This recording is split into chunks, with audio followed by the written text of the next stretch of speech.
di antara adab penuntut ilmu adalah bertakwa kepada Allah Subhanahu wa taala.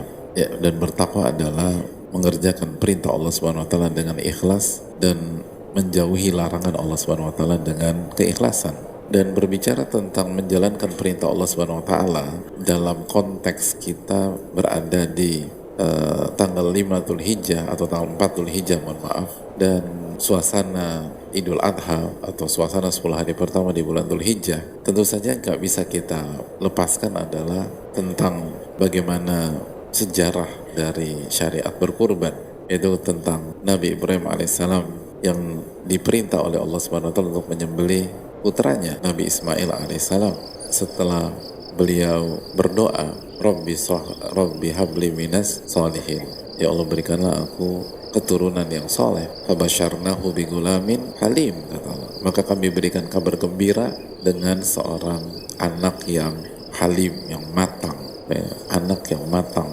Jadi dari kecil aja udah punya kematangan yang berbeda, yang dewasa, yang lalu falamma fabasyarnahu bigulamin halim, dan kami berikan atau maka kami berikan kabar gembira dengan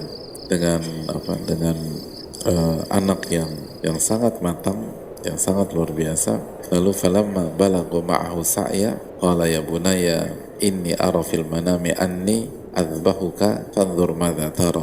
Falamma balagha ma'ahu sa'ya, ketika Ismail tumbuh sebagai seorang laki-laki atau tumbuh sebagai seorang anak muda yang sangat produktif bersama dengan ayahnya Nabi Ibrahim. Qala ya bunai, Nabi Ibrahim mengatakan kepada anaknya, wahai anakku, inni ara fil manami anni adbahuka fanzur madza tara.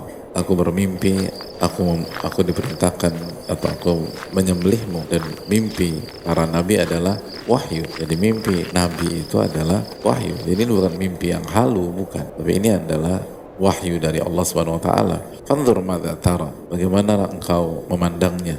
Lalu apa kata Nabi Ismail alaihissalam? Qala ya abati fa'al ma tu'mar satajiduni insyaallahu minas sabirin. Wahai ayahanda, lakukan apa yang Allah perintahkan kepada engkau, insyaallah engkau akan dapatkan aku termasuk orang-orang yang sabar, termasuk dalam orang-orang yang sabar.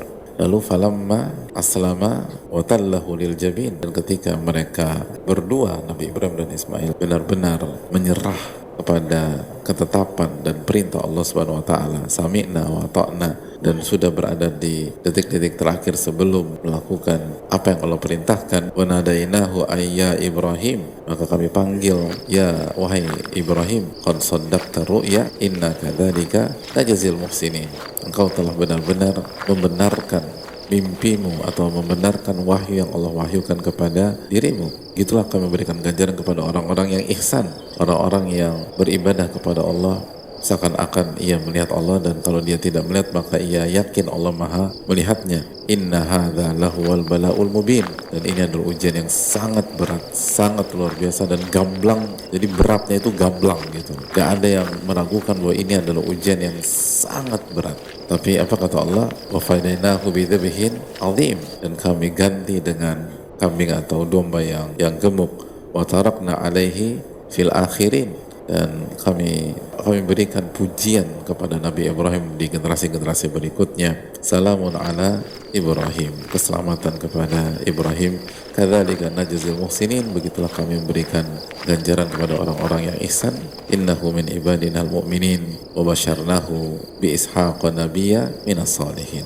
Yaitu cerita yang akhirnya melahirkan syariat berkorban. Yang ingin saya sampaikan pada hari ini bukan detail cerita tersebut, karena saya rasa kita sudah, atau mayoritas kita sudah tahu dari kecil tentang cerita itu. Cerita yang sangat luar biasa, dan apa yang kata Allah, inna hadzalah wal balaul mubin, itu ujian yang sangat luar biasa. Yang saya ingin angkat pada kesempatan ini adalah keterangan dari ulama, khususnya Al-Imam Ibnul Qayyim rahimahullah ta'ala tentang kisah di atas.